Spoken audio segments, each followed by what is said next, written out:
السينما المصرية على مدار تاريخها قدمت لينا مجموعة من أحسن الأفلام، سواء كان في فترة الأربعينات أو الخمسينات مرورا بالستينات والتمانينات والتسعينات لحد الألفية.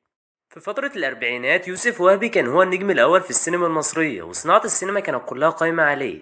في سنة 1945 قدم يوسف وهبي لينا أول فيلم رعب مصري بعنوان سفير جهنم.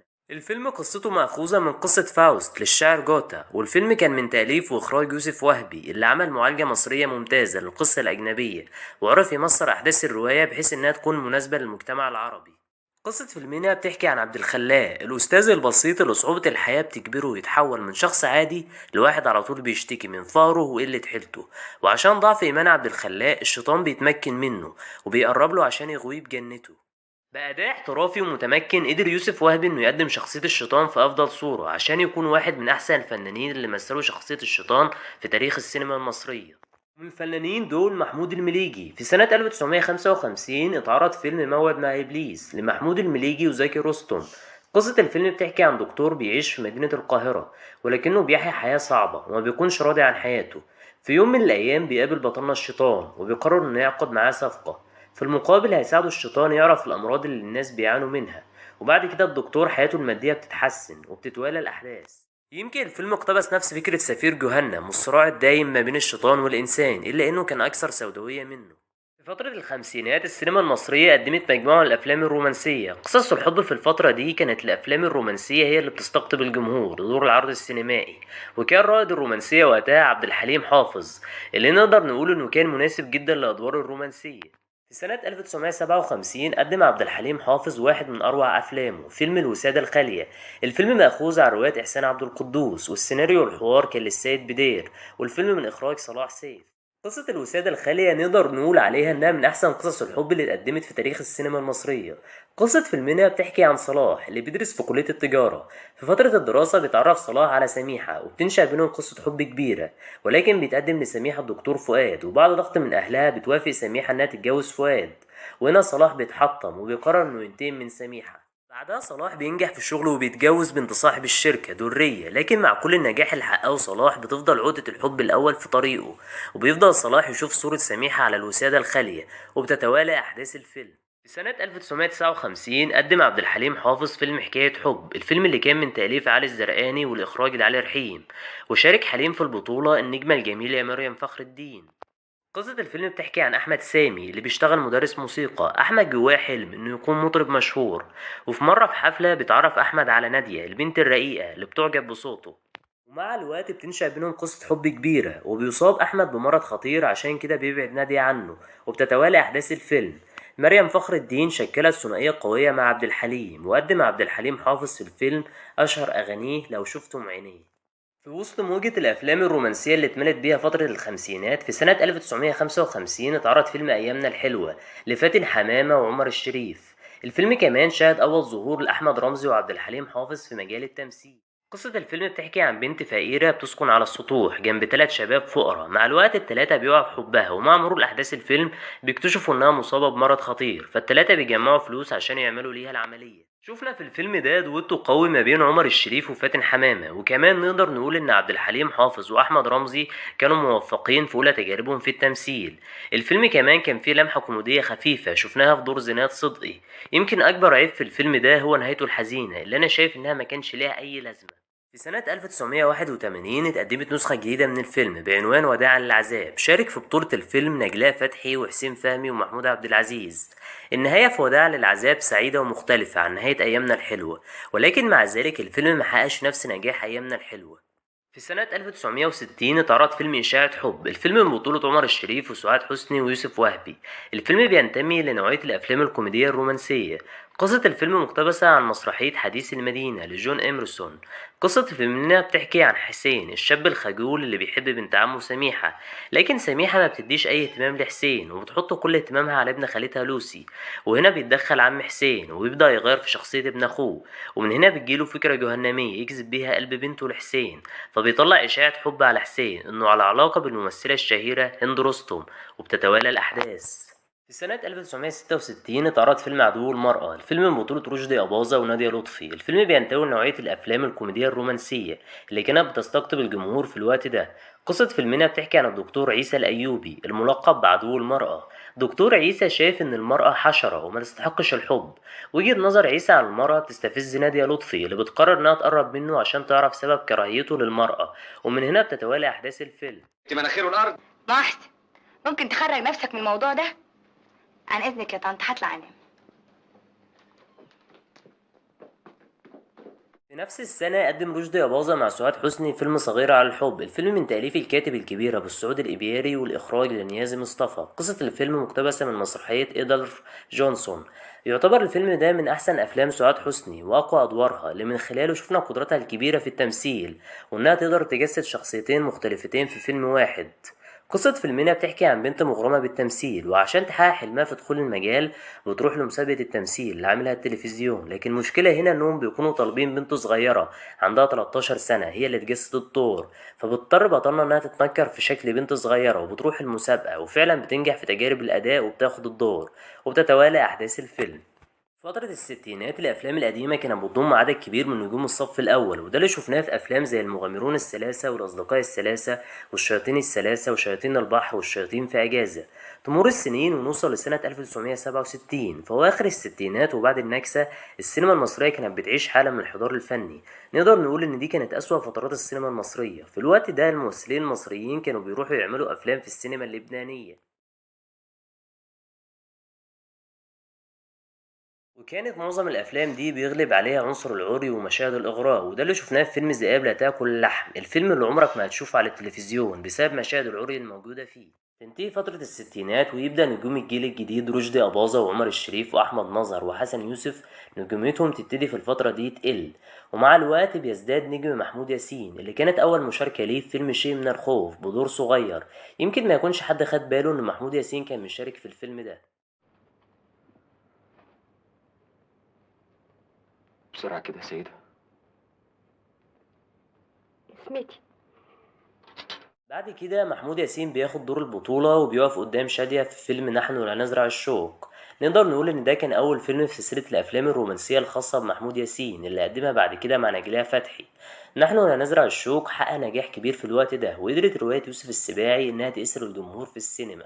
بعدها بسنة القدر بيبتسم لمحمود ياسين وبيقدم فيلم الخيط الرفيع مع سيد الشاشة العربية فاتن حمامة. الفيلم مأخوذ عن رواية الكاتب إحسان عبد القدوس، والسيناريو والحوار ليوسف فرانسيس. قصة فيلمنا بتحكي لينا عن منى اللي بتحب المهندس عادل اللي بيشتغل في شركة جوزها، ومع مرور الأحداث منى بتطلق من جوزها وتقنع عادل إنه يستقيل من شركة جوزها، وبتقترح عليه إنه يكون شركة لنفسه، وهنا منى بتديله مجوهراتها كرأس مال يبتدي بيه مشروعه. الفيلم سجل التعاون الأول بين فاتن حمامة ومحمود ياسين، وبسبب نجاح الثنائي قرروا إن هما يجتمعوا تاني في أحسن أفلامهم فيلم أفواه وأرانب اللي اتعرض سنة 1977. قصة الفيلم بتحكي لنا عن نعمة الخدامة اللي بتقع في حب محمود بيه. يمكن الفيلم دوت من أكتر الأفلام الخيالية اللي ممكن أي حد يشوفها بسبب نهايته طبعا. نهاية الفيلم كانت غير واقعية، وجواز نعمة من محمود بالرغم من الفرق الاجتماعي الكبير اللي بينهم، في ناس كتير شافت النهاية دي مش حلوة، ولكن النهاية عجبت مجموعة من الناس اللي بيحبوا النهايات السعيدة.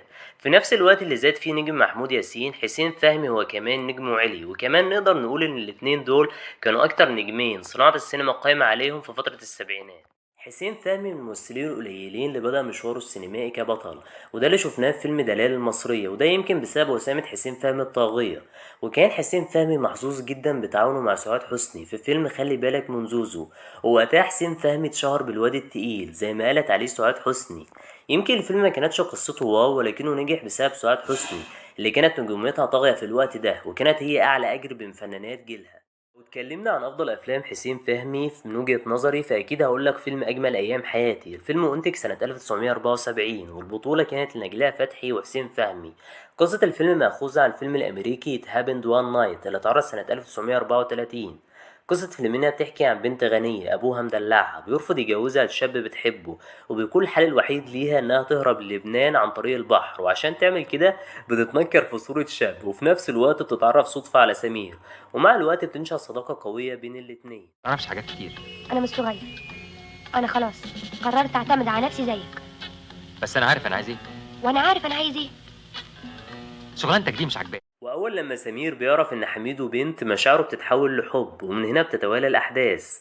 نقدر نقول إن الفيلم ده كان من أحسن الأفلام الرومانسية اللي اتعملت في الوقت ده، والكيمستري اللي كانت بين حسين فهمي ونجلاء فتحي كانت عالية جدا. الفيلم اتعمل منه نسخة حديثة بعد كده بعنوان ليلة شتاء دافئة. الفيلم اللي انعرض سنة 1981، والبطولة فيه كانت لعادل إمام ويسرى، بس الفيلم ما كانش حلو خالص. ده يمكن بسبب إن الناس ما تقبلتش عادل إمام ويسرى في أدوار حسين فهمي ونجلاء فتحي.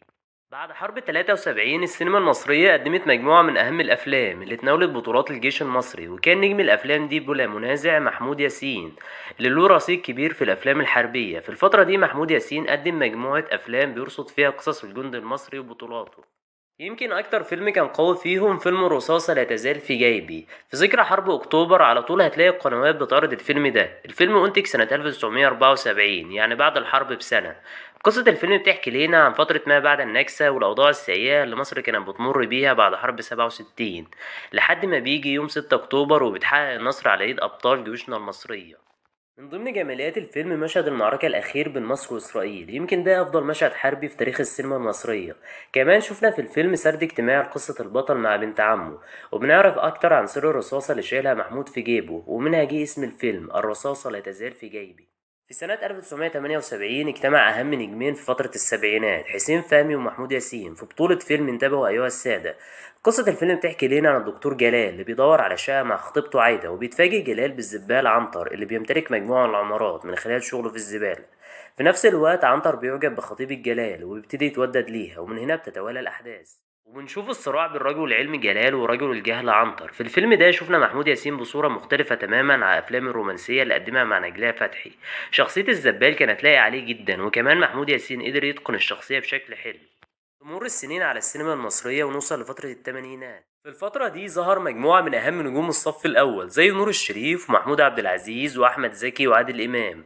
ناس كتير شايفة إن الجيل ده هو أحسن جيل في تاريخ السينما المصرية، وإن أفلام الثمانينات بتمثل الفترة الذهبية للسينما المصرية. وده حقيقي لأن الرباعي اللي أنا ذكرته ده كل واحد فيهم قدم كتير للسينما، ومنقدرش نقلل من موهبة حد فيهم.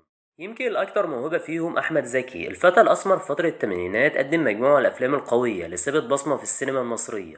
ومن الأفلام دي فيلم النمر الأسود اللي اتعرض سنة 1984، والبطولة كانت لأحمد زكي ووفاء سالم وأحمد مظهر.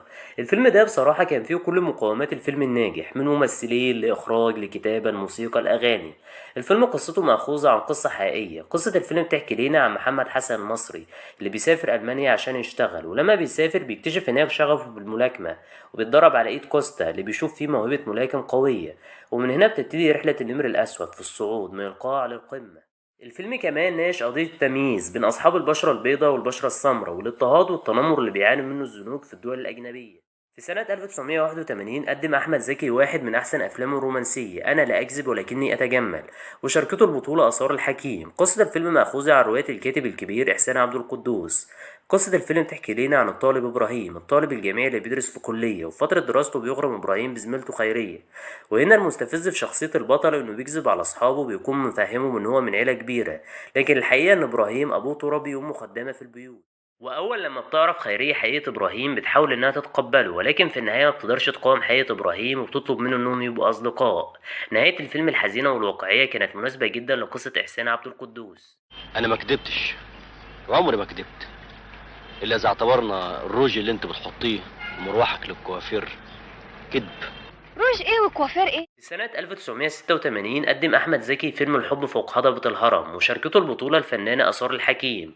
قصة الفيلم مأخوذة عن رواية للكاتب نجيب محفوظ. قصة الفيلم بتحكي لنا عن مشكلة الشباب اللي ما عندهمش قدرة على الزواج، وفي نفس الوقت دخلهم قليل وما عندهمش شغل مناسب. وده اللي شفناه في شخصية أحمد الشاب العاطل. أحمد بيتخرج من كلية الحقوق ولكنه ما بيشتغلش بشهادته، وبيشتغل شغلانة تانية بعيدة عن نطاق تخصصه، عمالة زايدة يعني يعتبر عاطل بس بيشتغل. ومع مرور الأحداث بيتعرف بطلنا على رجاء، وبتنشأ بينهم قصة حب، لكن في نفس الوقت بيواجه أحمد مشكلة الشقة والسكن. عادل إمام كان هو أكتر نجم بينافس أحمد زكي في فترة الثمانينات، ودي حاجة مش غريبة لأن الاتنين كانوا بيرفضوا أدوار بعض. في سنة 1986 قدم عادل إمام فيلم كراكون في الشارع. الفيلم بيتكلم عن مشكلة الإسكان، نفس المشكلة اللي اتكلم عنها الحب في هضبة الهرم، ولكن في الفيلم ده بيغلب عليه عنصر الكوميديا السوداء. قصة الفيلم بتحكي لينا عن مهندس شريف اللي بيته بيقع، وبعد كده بيتنقل هو وأسرته من مكان لمكان. في الوقت ده بتجيله فكرة جهنمية، هي إنه يصنع كراكون في الشارع. بس يا ترى هل بطلنا كده حل المشكلة ولا لأ؟ وفي سنة 1983 قدم عادل إمام مع محمد خان الفيلم اللي أحمد زكي ندم إنه ما عملوش، فيلم الحريف. الاول ما سمعت انك دخلت الحبس كان عقلي هيشد. انت سمعت ليه؟ الجواب بتاع بيتك قال لي. صدقت برضه يا رزق اني اعملها؟ اقص عليك يا فارس.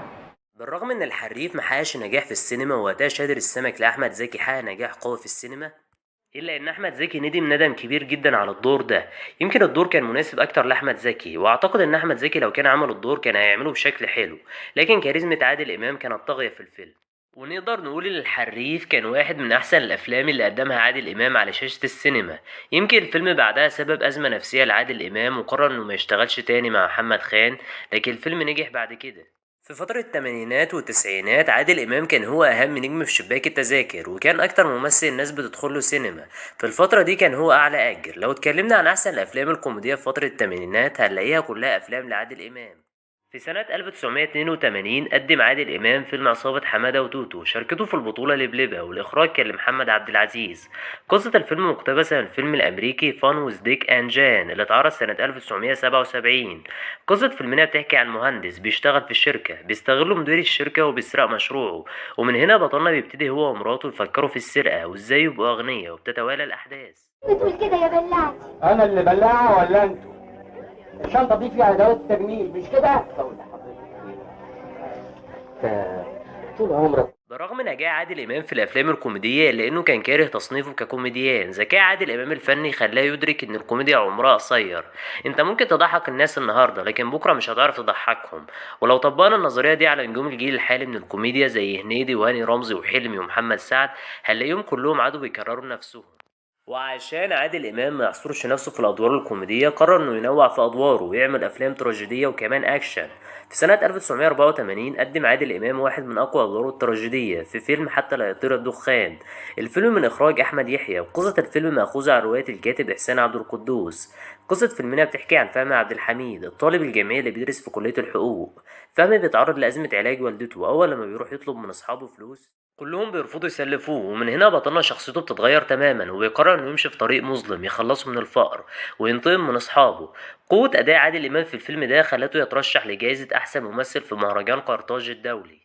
في الاكشن عادل امام قدم مجموعه من افلام الاكشن لسه بنشوفها لحد النهارده، في كل مره بتتعرض على التلفزيون. في سنه 1987 اتعرض فيلم سلام يا صاحبي، وشاركوا البطوله سعيد صالح وسوسن بدر، والفيلم كان من تاليف صلاح فؤاد والاخراج لنادر جلال. قصه الفيلم بتحكي لنا عن مرزوق وبركات اللي بيتقابلوا بالصدفه، وبيقرروا الاتنين ان هم يسيبوا الاجرام ويشتغلوا مع فاطمه في تجاره البطيخ، ومن هنا بتتوالى الاحداث. وكعاده اي فيلم لعادل امام لازم سعيد صالح يموت في اخر الفيلم. سنة 1954 اتعرض فيلم الساموراي السبع وحقق نجاح كبير جدا في اليابان، وده اللي خلى هوليوود تستغل النجاح ده وتعمل نسخة أجنبية منه. كمان عادل إمام استغل النجاح ده وقرر يعمل معالجة مصرية للفيلم في النسخة المصرية شمس الزناتي. في سنة 1991 اتعرض فيلم شمس الزناتي وحقق نجاح ضخم. قصة فيلمنا بتحكي عن واحة بتتعرض للإرهاب المتمثل في المارشال برعي ورجالته، وعشان أهل الواحة يخلصوا من المارشال برعي ورجالته بيلجأوا لشمس الزناتي وفريقه. ظلمت الراجلين بتوعي، افتكرتهم خدوا السلاح والخيل وطفشوا. الرجاله بتوعك ماتوا. يبقى لا اله الا الله، ربنا يحسن ختامنا جميعا. لو اتكلمنا عن احسن الافلام اللي اتقدمت في فتره الثمانينات اكيد هقول لكم ثلاثيه العار وجري الوحوش والكيف. في ناس بتسميها ثلاثيه الاخلاق، وناس بتسميها الثلاثيه السوداء عشان نهايتها حزينه. يمكن عنصر مشترك في الافلام دي كان محمود عبد العزيز ونوره ومحمود ابو زيد. في سنة 1985 اتعرض فيلم الكيف. قصة الفيلم بتناقش قضية المخدرات وتأثيرها على المجتمع من خلال أخين، واحد فيهم دكتور كيميائي أما التاني فهو جمال أو مزاجنجي اللي بيكون مدمن للحشيش والمخدرات. نقدر نقول إن محمود عبد العزيز قدم أداء أيقوني. شخصية مزاجنجي خلاه واحد من أحسن الشخصيات اللي اتقدمت في تاريخ السينما المصرية. في سنة 1989 قدم محمود عبد العزيز فيلم يا عزيزي كلنا لصوص. الفيلم من تأليف إحسان عبد القدوس ومصطفى محرم، والإخراج كان لأحمد يحيى. قصة الفيلم تحكي لنا عن مرتضى اللي بيفتكر بين يوم وليلة ومراته بتتخلى عنه. بعدها بطلنا بيحاول يدور على شغل عند عبد الله بهنس لكنه بيطرده، ومن هنا بطلنا مرتضى بيقرر ينتقم من عبد الله وبيخطط لعمليات سرقة مع مجموعة من الحرامية. أجمل حاجة في الفيلم ده كوميديا محمود عبد العزيز الخفيفة وثنائيته مع سعيد صالح اللي برغم صغر مساحة دوره ولكن دوره كان قوي قوي ومؤثر. النهاية في عزيز وكلها لصوص بتأكد إن المؤلف لازم يخلي البطل ينتصر في آخر الفيلم، وده اللي شفناه في مشهد النهاية لما مرتضى كلم عبد الله. في سنة 1985 قدم محمود عبد العزيز واحد من أقوى أفلامه الكوميدية مع معالي زايد، فيلم الشقة من حق الزوجة. الفيلم من تأليف فراج إسماعيل والإخراج لعمر عبد العزيز. قصة فيلمنا بتحكي عن سمير الموظف الحكومي. سمير بيحب كريمة وبتنشأ بينهم قصة حب كبيرة، لكن بطلنا ما بيكونش عنده شقة، وهنا صاحبه بيتنزله عن شقته عشان يجي يعيش فيها هو ومراته، لكن بعدها بتحصل مشاكل بين سمير وكريمة وبتتوالى الأحداث. يمكن أكتر مشهد معلق مع الجمهور في الفيلم ده لما محمود عبد العزيز كان بيغسل هدوم ورمى الغسيل على النعيم الصغير. لا ازاي؟ ما معقوله ما تشوفش الشقه اللي هتتجوز فيها؟ ده كلام يا عبد الرحيم. بقى اروح للناس اقول لهم شكلها ايه الشقه اللي هتدهاني؟ في نفس السنة اللي محمود عبد العزيز قدم فيها فيلم الشقة من حق الزوجة، محمود عبد العزيز قدم دورين مختلفين في فيلم إعدام ميت. قصة الفيلم تحكي عن منصور الجاسوس الإسرائيلي اللي بتقبض عليه المخابرات المصرية، ولما بيشوفوا الشبه الكبير بينه وبين عز الدين بيقرروا إن هما يبعتوا عز الدين بدل منصور في مهمة عشان يعرف ليهم معلومات عن أسرار المفاعل الذري الإسرائيلي. نور الشريف كان من أبرز نجوم الثمانينات، ولو اتكلمنا عن مسيرة نور الشريف في السينما فنور الشريف يعتبر بالنسبة ليا تاني أعلى موهبة بعد أحمد زكي في جيل الثمانينات. موهبة نور الشريف الكبيرة أهلته إنه يقدم مجموعة الأدوار الصعبة اللي ما ينفعش أبدا ننساها. في سنة 1991 قدم نور الشريف لينا فيلم الصرخة، الفيلم اللي ناس كتير بتشوفه إنه أقوى أداء لنور الشريف في تاريخه الفني. شاركت في بطولة الفيلم مع نور الشريف معالي زايد، والفيلم من تأليف كرم النجار والإخراج لمحمد النجار. الفيلم ده من الأفلام النادرة اللي قدرت تتناول قضية حساسة زي قضية الصم والبكم وتقدمها بشكل حلو. قصة فيلمنا بتحكي عن عمر الشاب الأخرس والأصام. عمر بيشتغل سمكري سيارات، وده اللي بيغري معزوزة إنها تقرب منه وتتجوزه عشان تاخد فلوسه، ولكن عمر بيكون محوش الفلوس عشان يعمل عملية له ويرجع يتكلم ويسمع، وعشان كده مراته بتقرر إنها تنتقم منه وتلفها تهمة اعتداء هي وصاحبتها، ومن هنا بتتوالى الأحداث. نقدر نقول ان نور الشريف في الفيلم ده قدر يجسد شخصية الأخرس بشكل قوي. يمكن محمود ياسين جسد الشخصية دي قبله، لكن لو اتكلمنا عن الأفضلية فالأفضلية أكيد نور الشريف. من ضمن جماليات الفيلم ده مشهد النهاية القوي. في آخر مشهد من الفيلم بنشوف جماعة الصم والبكم وهما بيخطفوا الدكتورة ومعزوزة والبنت اللي عمر اتهم باغتصابها، وبيقرروا يحاكموهم وبيحطوهم في أوضة عشان يفقدوا حاسة السمع والنطق. بعدها بطلنا عمر بيصرخ الصرخة الأخيرة تعبيرا عن انتصاره. سنة 1994 اتعرض فيلم آخر رجال محترمين، شارك في بطولة الفيلم الجانب نور الشريف بوسي ومجموعة من النجوم. الفيلم من تأليف الكاتب وحيد حامد. قصة الفيلم تعتبر من أحسن القصص اللي اتقدمت في تاريخ السينما المصرية، وده مش غريب على قلم وحيد حامد اللي كتب كتير من روائع السينما المصرية. قصة فيلمنا بتحكي عن أستاذ فرجاني اللي بياخد طلابه في رحلة للصعيد وبيزوروا حديقة الحيوان، لكن المشكلة هنا إن في بنت بتضيع منهم بعد ما في ست خطفتها، ومن هنا بتتوالى الأحداث. نقدر نقول إن شخصية فرجاني من أحسن الشخصيات الأسطورية اللي قدمها نور الشريف في تاريخه السينمائي. كمان بوسي قدرت في الفيلم ده تقدم أداء قوي في شخصية الست السايكو. مشهد النهاية في فيلم آخر رجال محترمين يعتبر من أحسن النهايات اللي اتقدمت في تاريخ السينما المصرية. أنا لسه فاكر كلمات نور الشريف لحد دلوقتي: الإنسان هو الإنسان، الخير الأصل فيه والشر هو الذي دخل عليه. في سنة 1982 قدم نور الشريف فيلم سواق الأتوبيس، شاركوا في البطولة ميرفت أمين وعماد حمدي. الفيلم ده أخذ المركز الثامن في ترتيب أفضل 100 فيلم في تاريخ السينما المصرية. قصة الفيلم بيغلب عليها التيمة السوداوية. قصة فيلمنا بتحكي عن حسن اللي بيشتغل سواق نقل عام بالنهار وبالليل بيشتغل على عربية أجرة، وفي نفس الوقت أبو حسن عنده ورشة نجارة ولكن الورشة محجوز عليها عشان الضرايب، وده اللي بيخلي حسن بيحاول ينقذ الورشة من الضياع لأنها بتمثل سمعة أبوه. سيناريو الفيلم صور لنا الحالة الاجتماعية للمجتمع المصري بعد حرب أكتوبر وكل التغييرات اللي حصلت في الشخصية المصرية خلال الوقت ده. يا رزق اصيل طول عمرك. يلا بينا على الحسين يا ابو علي. لكن قول لي ايه اللي جاب الفنون الجميله والرسم لشغلانه الجرسون دي يا عم صمويل؟ سنة 1989 قدم نور الشريف فيلم الحقونا، الفيلم من تأليف إبراهيم مسعود والإخراج لعلي عبد الخالق. فيلمنا بيناقش قضية تجارة الأعضاء البشرية وتأثيرها على المجتمع من خلال قصة الفيلم اللي بتحكي لنا عن قرشي اللي بيروح يعمل عملية نقل دم، لكنه بيتفاجئ إن المستشفى خدت منه كليته من غير ما يعرف. بعدها بيحاول قرش إنه يجيب حقه، ومن هنا بتتوالى أحداث الفيلم. أواخر التسعينات الناس ما عادوش عارفين يتقبلوا نجوم الثمانينات إنهم يمثلوا أدوار شباب. في الفترة دي عادل إمام عمل فيلم هلو أمريكا اللي هو الجزء الثالث من ثلاثية بخيت وعديلة. الفيلم ما حققش النجاح المتوقع. عادل إمام في الفيلم ده كان طالع بدور شاب وهو في الحقيقة عنده 60 سنة. المنتجين شافوا إن هم عشان يعملوا أفلام تحاكي واقع الشباب قرروا إن هم يستعينوا بممثلين شباب.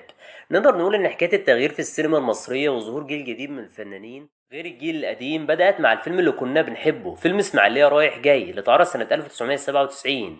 شارك في بطولة الفيلم محمد فؤاد وحنان ترك ومحمد هنيدي وخالد النبوي. قصة فيلمنا بتحكي عن إبراهيم اللي بيقرر يحقق حلمه في الغنى وبيكون مطرب لما بيتعرف على ملحن مشهور، وفي نفس الوقت بنشوف غيرة زيزو أخو إبراهيم منه. نقدر نقول إن سبب نجاح الفيلم ده كان محمد هنيدي اللي ضاف لمحة كوميدية قوية، ومحدش يقدر ينسى إفيهات هنيدي في الفيلم ده. مع النجاح الكبير اللي حققه اسماعيلية رايح جاي، أوراق البطولة اتغيرت وجت سنة 1999، وعمل علاء ولي الدين أول بطولة ليه في فيلم عبود على الحدود. قصة فيلمنا بتحكي عن عبود الشاب الفاشل المستهتر اللي بيعيش حياة ضايعة، وعشان أبوه يربيه بيقرر إنه يعاقبه ويتجوز من واحدة عشان تخلف له أخ ويدخل عبود الجيش. ومن هنا بتتوالى الأحداث. في الفيلم ده شفنا دوتو قوي ما بين علاء ولي الدين وحسن حسني، مشاهدهم مع بعض كانت كلها ضحك. يا بارد، ممكن الكمبيوتر يغلط ويحسبها عليا. مفيش فايده. ايوه يا نوح، معلش هبقى اشوفك النهارده ان شاء الله. كمان الفيلم شهد ظهور مميز لكريم عبد العزيز واحمد حلمي. نقدر نقول ان الفيلم ده من احسن الافلام اللي اتقدمت عن الجيش في السينما المصريه، وبالنسبه لي علاء ولي الدين تاني افضل واحد قدم شخصيه الجندي بعد اسماعيل ياسين. بعد نجاح عبود على الحدود تيجي سنه 2000 ويقدم علاء ولي الدين تاني بطولاته في فيلم الناظر سنه 2000. فيلمنا بتحكي عن صلاح اللي بيورث مدرسه عاشور وبيكون هو الناظر الجديد ليها بعد ابوه. بتتوالى احداث الفيلم في اطار اجتماعي كوميدي. من جماليات الفيلم ده الشخصيات الكوميدية اللي قدمها لينا زي عاطف السهتان اللي مفيش حد فاكره. كمان الفيلم شهد أول ظهور لشخصية محمد سعد الأيقونية الليمبي. اتفضل يا استاذ صلاح، سلم على الاساتذه المدرسين. قوي قوي.